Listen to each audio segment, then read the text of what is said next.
just came from a movie premiere. And what were you watching? I was watching the new Star Wars movie. Never heard of it. The Walking Dead survivors play now. Dave & Buster's is the only place for zombies. Fight the undead with new games like Zombie Snatcher. I am Mephistopheles.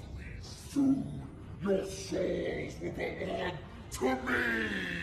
See you at the spa, girl. Search is out this season for a new mascot for the Steelers.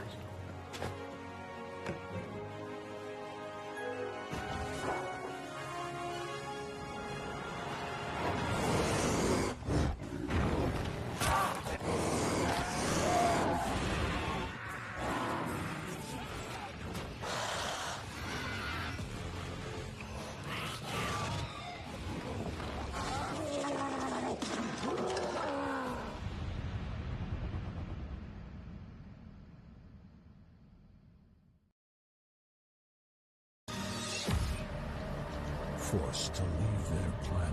We had to start a new civilization with no resources in a strange new place. Left to die. I took him down, but only after he shot me.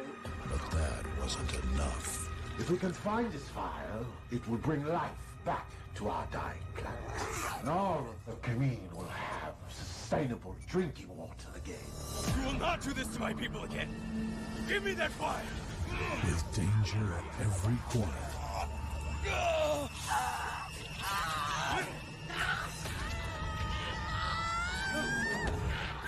Can they work together Do you want to get out of here, Camille? to survive? Navro Chief, hold it there! Take your time.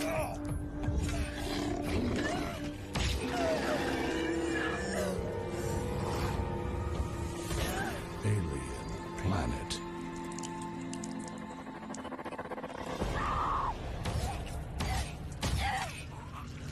All that talking, you died that easy. Boys and girls, thank you for joining me again with the Witching Hour podcast. I'm your host, and I apologize for that. As always, John Royceland. With me tonight, my newest friend, Mr. Alan Monster Maxson, is in the house. Alan, welcome to the Witching Hour podcast. How are you? Good. How are you doing? I'm good, man. Hey, thank you for taking the time. Middle of the week. I know you are a busy man. I have looked over the list of every single thing that you've done, that you've had your hands involved in. And I know that you were pretty tied up when we were trying to schedule this. So I definitely want to thank you for your time. What are you presently working on? That was my big question for you. Always juggling something. Right now, I am currently helping post-production for a feature doc under NDA, so I can't talk a lot about it, but that's what I'm working on today. Okay. Okay. As it's such a funny question, because when people say, "What are you working on right now?" You know, as a freelancer in the entertainment industry, right now to me kind of means like a bookend of a few months. Sure. Because within those what are you months, not working on almost? there's multiple things. Yeah, it's like, you know, I'm acting in a commercial. I'm writing a project for a feature thing I'm going to direct. I'm working on post-production for this feature doc.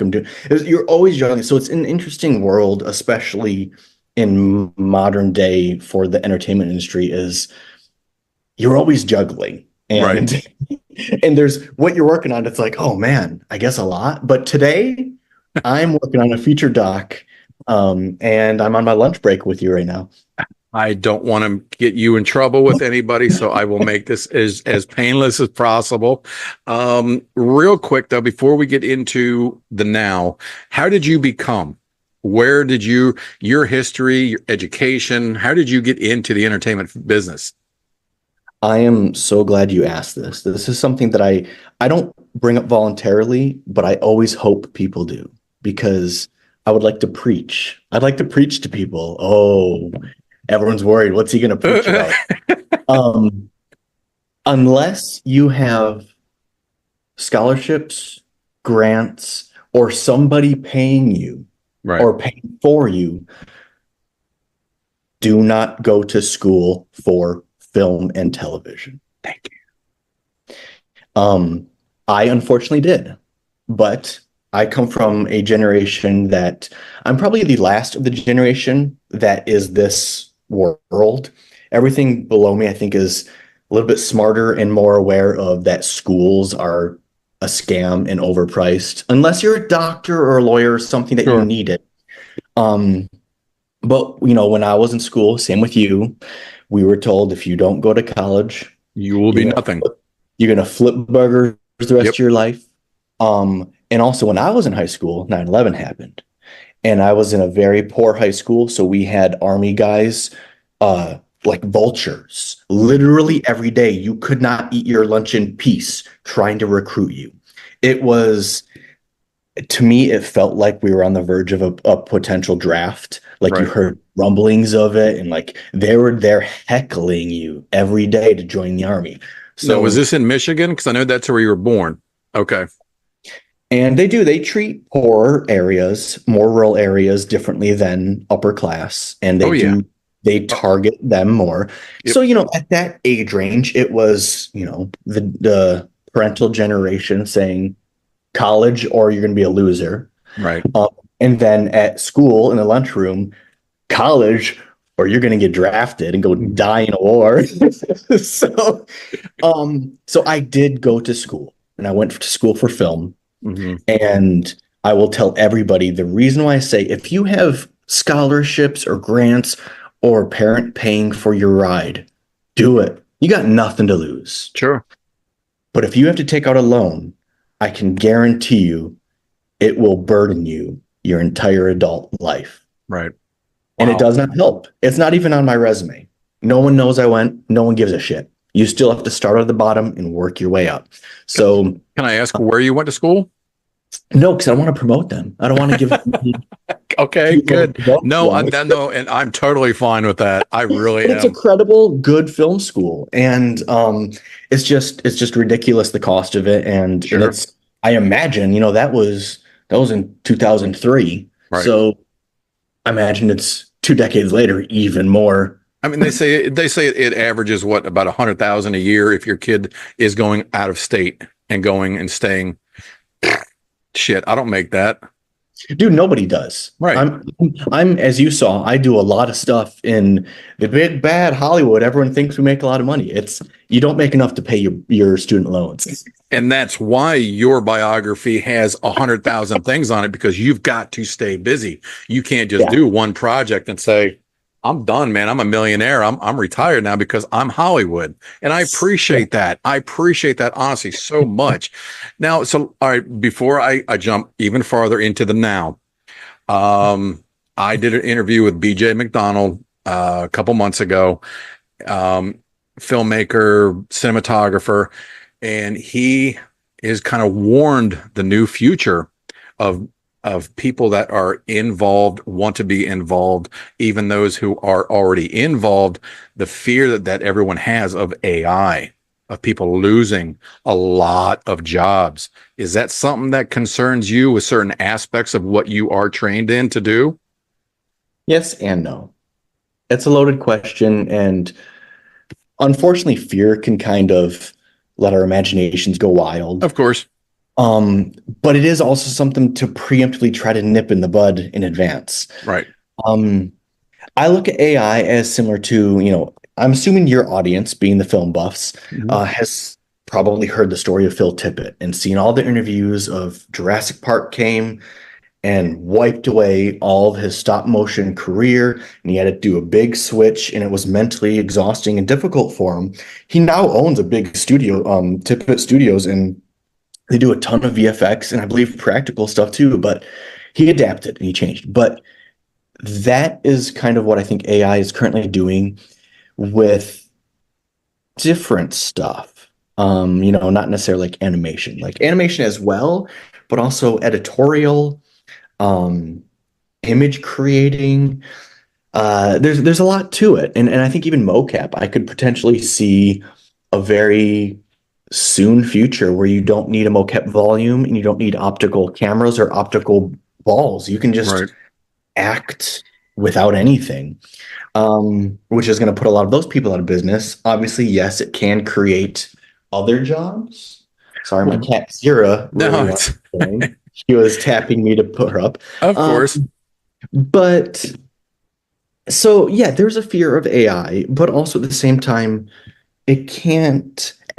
Currently, it's so easy to tell. Like when Of course. I see any image or video online, and it looks bad. Right. And it's just like when you watch. Same with most people when they see CG versus practical in a movie, you can tell. Yep. So there's a lot to be said about it, and I don't have the answers, but we'll know soon. Well, let me ask you this. In your personal opinion, do you think it's here to stay, or do you think it's just a new big hype? Both, because I think it's interesting because as soon as AI became a fear, a lot of people, hello, Zira. A lot of people changed the name from software to AI. Right. Whereas, like, they're talking about our new AI script sync for Avid. And I can't help but think, well, we've always had script sync. It was just an automated software, but now you're just changing the name to AI. So it's like, it's the same thing. I think the thing we have to fear is generative AI. Mm. And that's where it's a prompt. You type in, create a video of a werewolf transforming and then eats a girl. Right. And it does just that. That's what we need to be careful of, because not only is that going to kill a million jobs, but it looks terrible and it's theft. You know, you've seen all the articles and videos online. The people who created those generative AI companies fed basically everything on the internet to it for it to learn. Right. So it's taking from the movies that we've all made and enslaved over and handcrafted and just thieving it. And there was an article I saw recently of the company that did the new Blade Runner. Hello, Zira. That he's suing Elon Musk for using generative AI to look like the new Blade Runner. And it's like, good, because it's theft. Someone spent the time and hand created all of that stuff. And then all you do is prompt, make me a thing that looks like this. And you can even go on YouTube without all of these part 2 and sequels. I saw one for Scarface part 2 that, you know, I mean, it had the whole movie trailer, the intro, and I'm thinking, wait a minute, what? How did I miss this? And all of a sudden you're seeing bad facial recognition and clips from the original film, and it's just pure trash. But anyhow, and I appreciate your insight onto that. I truly do. I think it's here to stay for sure, because it's just a tool, and you can't fight it. It's like, unfortunately, it is like Skynet. People joke, but like, you can't fight Skynet once the ball's rolling. And look at the audience too. Audiences don't necessarily care about quality. People like you and I do, but the general public, they go to movies to be entertained by it. Right. No, and I get that, and I agree. Yeah. And so I think, unfortunately, it's here to stay, and we got to figure out a way to live with it. Right. So to my watchers, my subscribers, both of you out there in the world somewhere, just kidding. To refresh your mind, Mr. Alan Maxson recently sent me a film that I did a film review for Alien Planet. Oh, that's the guy you were talking about that you gave so much shit to. Yes, this is the man who sent me a sci-fi creature film, thinking he was going to convert this guy from horror to sci-fi. Now, before we started the show, I told him that I was raised by my father on Star Trek, the series, the original Captain Kirk. Crap. It's iconic, and I do not deny that whatsoever, and it paved roads for so many other future sci-fi shows and movies, but that's what I was watching when I was knee-high, and I'm just like, I'm looking at my father, and I'm thinking, are you serious? This is awful. And then a couple years later, I was introduced to this movie, brand new in a movie theater, called Star Wars. And of course, we all know where that went to. And I fell in love with Alien Planet. I truly did, for everything that you put into this movie without the AI and so forth and everything that comes with it. It was a great story. Everything Thank you you. did, the acting was great. It had me cracking up. And like I said in my review, and I do not still remember the character's name, the little cat that actually would vomit on you and that healed you. I loved it. I really did. And, and I apologize for it being a year late. The film came out in 23. Here it is, the end of 24. And I appreciate you bringing that to me. And like I told you, if someone brings anything to me, I don't care if it's a cat, taking a shit in its litter box, I'm going to watch it because that's what you took the time to make and sent to me. Is that a scene from Clerks? Yes, bingo. But no, I mean, man, you have got a mile-long list of things that you've had your hands on. I mean, all right, so most recently, as I mentioned in the review, you were in VHS Beyond. You acted in a segment there. One of the Critters segments, Eli Roth Presents. Dude, I love that series. You've been in 5 of the Evil Bong movies. You are just everywhere. I mean, everywhere. And not to mention, all right, so Godzilla. Thank you. King of the Monsters. Holy hell. Not only, I mean, so, all right, you weren't physically, we would not have seen you in the movie, but you saw my performance. Yes. I saw parts of that, and that is incredible. You were actually a part of one of the monsters being created in studio. Yes. And that is amazing. Thank you. I couldn't imagine doing something like that and going to the movies later and, elbowing your buddy. Hey, that's me up there. That's me. It's funny that you simulate that because that actually happened when we all sat down. So the 3 heads of Ghidorah all sat together in order in the theater at the premiere, and we're just like, oh my God, that's us, because you could tell there is moments, especially since I do a lot of creatures. There were moments that I saw the right head of Ghidorah, which is the one that I performance captured. He would do certain things with his face. And it was just, you could see the brows, and I have these distinct caveman brows. And yes, you do. Like I just have a particular underbite, like my face. You can tell the way my head and face has movement, and the animation you could totally see was referenced or animated by, or just it was captured. My performance, you could see it in that head, and I remember being like, "Holy shit! I actually make that face. That is totally me as a dragon." Right. And it was very cool to see. The same with Jason and Richard, the other heads of it. You could totally be like, "That's us." You can see us in the eyes of that digital character. That's incredible. Yeah. I'm not even going to go into the history of how you were able to land something like that. But that's amazing. I can imagine. I mean, that had to be a long day. Multiple days. It was a lot of, you have to be lots of ins. There's so many connections. It would take me an hour to even how it got there. It's just, especially projects on that scale, there's just so many. I mean, the amount of technology that goes into it is amazing. And obviously it's probably going to be baffling to somebody like me, who didn't do the whole big college thing and become the doctor. I ended up doing podcasts, for a living. Well, I can't even say for a living, as a hobby, but, that's just stuff like that's amazing. I acted in one small film, a small indie horror film about 4 or 5 years ago. Had a great time. It really got me sucked into wanting more of it. But what was it? It's a movie called Yield, the movie. Excellent. No. I have not seen it.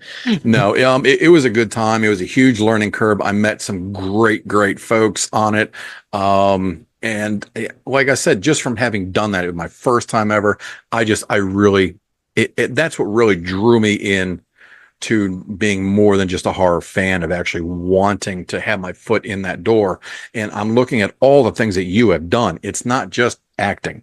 It's not just writing, producing, directing. I mean, your bio, you even have thank yous, one of which I wanted to ask you about in particular, Bakemono. I did a review for that a couple months ago, and I saw that on your IMDb, and I was like, all right, so I need to know how it was. Doug Roos, I believe. How was the connection for that movie with you? Well, his connection goes a ways back, ironically. So, on that film, I donated some money to help get it funded. Okay. And Very that nice. was what that thank you was for. The connection had the only reason I know him was because of he did a movie called it was either Skynet or Skyline, Sky something. Yeah, there's a Skynet, I It had been believe. a decade ago, I think, at this Right. point. It was so long ago. And genuinely, I don't know how I got connected to him. It had to have been somewhere through online. But I got a copy of the movie, watched it, and I thought it was great. And I'm pretty confident we stayed like social media friends. Right. And that's when he was posting about his new film. And I was like, oh, I'll give you some money to help make this happen. So it was like, just how a connection that I don't even recall because it was so long ago. We Sure. just stayed in touch and led to me helping him with that.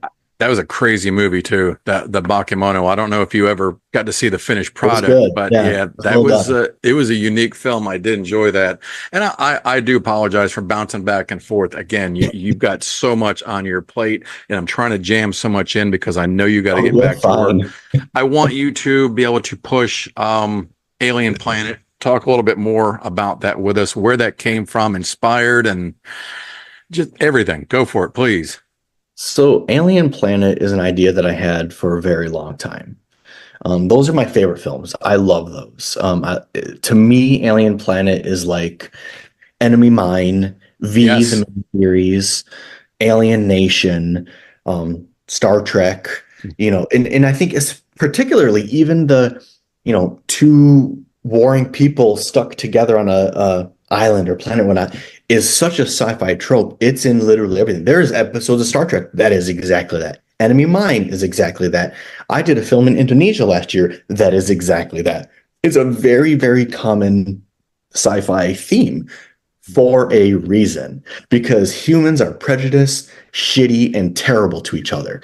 So it's a good story to say, stop being assholes to each other because we're not that different. We all bleed red. Stop treating each other this way. And I think it's a good moral to teach because unfortunately, as humans, we still need to be taught that. Yeah, I don't think we're ever gonna. Well, I don't think anything like that with humanity is going to change, which is a shame. But that's a whole long discussion right there. So that was my thought for that. Was it's an idea I've wanted to make for a long time, and it was a world I built based on my, not only I guess my creativity, imagination, but like my preference. Like I love non-human characters, as you can tell, because I play a lot of creatures. So I didn't want any humans. I wanted all eye candy, alien, different species. So I spent a lot of time, creating what these characters look like. I went back and forth with, I first drew them, but I'm a terrible artist, so they looked garbage. But with my drawings, I had references from other films of like, hey, the skin should look like this, the color should be like this, the eyes, the lips, and I had a whole chart. And I sent it off to an actual artist to draw a new version, then sent it off to sculptors to sculpt. Then I got a painter to paint it. And it was just like this long process of how we wanted them to look. And it took a while. I had to make, because I knew this movie was a big undertaking with all prosthetics and everything. And anyone who knows what it takes to make a movie, adding makeup like that adds so much time. Like, And that's what surprised me when I heard the final budget on the film was amazing. I mean, there was what it was under 70, wasn't it? Yeah. Right. Yep. And I pulled a lot of favors and I did a lot of stuff myself. I spent every day, in a literal sense, every day for 3 years working on this movie from conception to post. And I did so much to take off the plate of having to pay somebody else. Right. And that was my big thing too, because I did an Indiegogo to raise the money. And that was the big thing I preached was I'm not taking any of this money. Right. 100% of it will show up on screen. And I feel like if I did not do that, the movie would not look nearly as good as it did. So it was needed. So with that being said, with the final project being as how you do acting and so forth, I don't know, do you ever guest or even vend at any kind of conventions, whether it be sci-fi, comic, or horror? Did you ever take it over? And how was the crowd response to your film, actually? Good. So the Alien Planet played at a handful of festivals. I think I was able to attend 2 of them.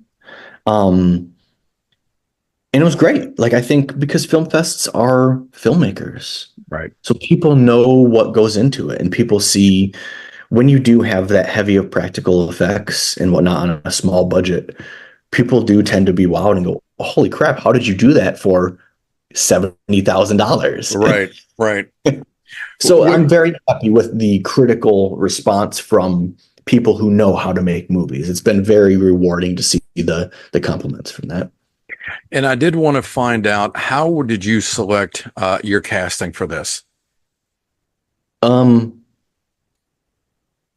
think everybody except for one person was someone I knew. Okay. People I've worked with, people I trust, people I know can not only handle the quality of acting that was needed, but also people that could handle being in prosthetics.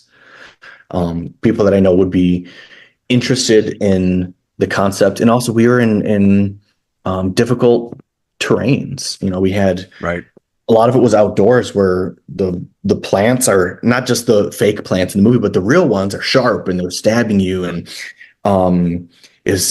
we shot from 4 a.m. till, 4 p.m. ish, give or take. And you start out in the morning, it's freezing cold. You could see everyone's breath. We were wearing hoodies and hats and coats and gloves.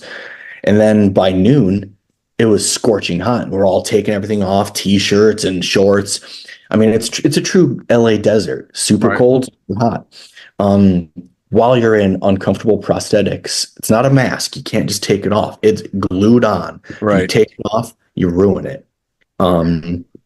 So yeah, I had to hire people that I could trust. And so almost every single person was someone I knew. I think, actually, now that I think of it, there's 2 people that I did not previously know, and they sent in auditions that I just immediately, I was like, they're my person. And was this going on while you still had your hands on other projects that you had been hired for? Was this? Oh yeah. Oh yeah. I figured as much. Okay. Wow. I was working a full-time job the entire time because I couldn't pay myself for it. So I was working full-time, and anyone who's in the entertainment industry, full-time in my world usually means minimum of 10 hours a day.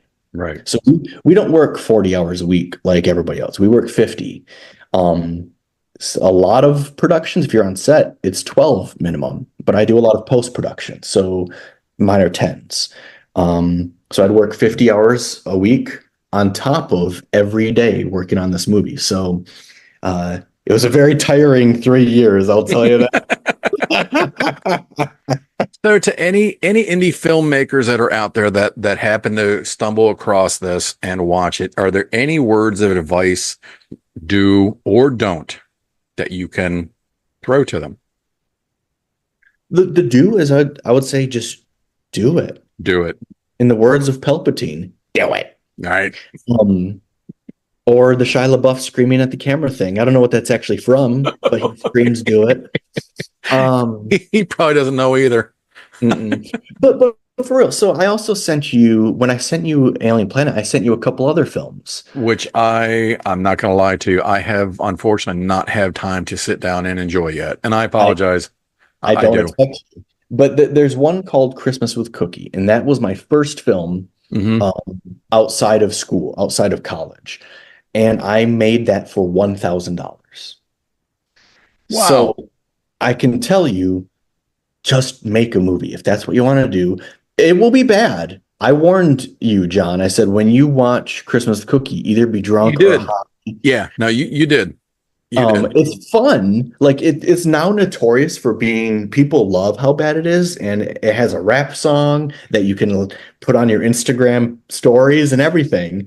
But like it's bad. So, but the thing is you can lean into it, or you can make something, Christmas cookies quite wacky with aliens and monsters and abominable snowmen and spaceships. So it's like you have to lean into how bad it is for $1,000, but you could make something much cheaper, like a story about humans, or a love story, or a sad story, anything that is cheaper. The cheapest thing to film is dialogue. See, and I'm not going to lie to you. When I ask that question, I'm actually absorbing that information too, because as I mentioned to you, I've actually got a script, and it's hard to know to take that next. All right, it's written. It's hard to take that next step. It's nerve wracking. It really is. I've put my thing so that each film I make will be higher budget and hopefully better quality. Right. After Cookie, I made a short film called Patina, and that was a budget of $5,000. So then after that, I said, okay, now I've proven that I can finish a film. Now I've proven that I can do something quality with a little bit more money. Now let's make Alien Planet with even more. And I want to keep continuing. The next one that I'm currently writing will also put Alien Planet to shape. I plan on making each one just better. And so that's my advice. Just do it. Make anything. And then if you want, use it as your showpiece. Be like, cool, I made this. Yes, it was $1,000. It's not that good, but I can do a finished product.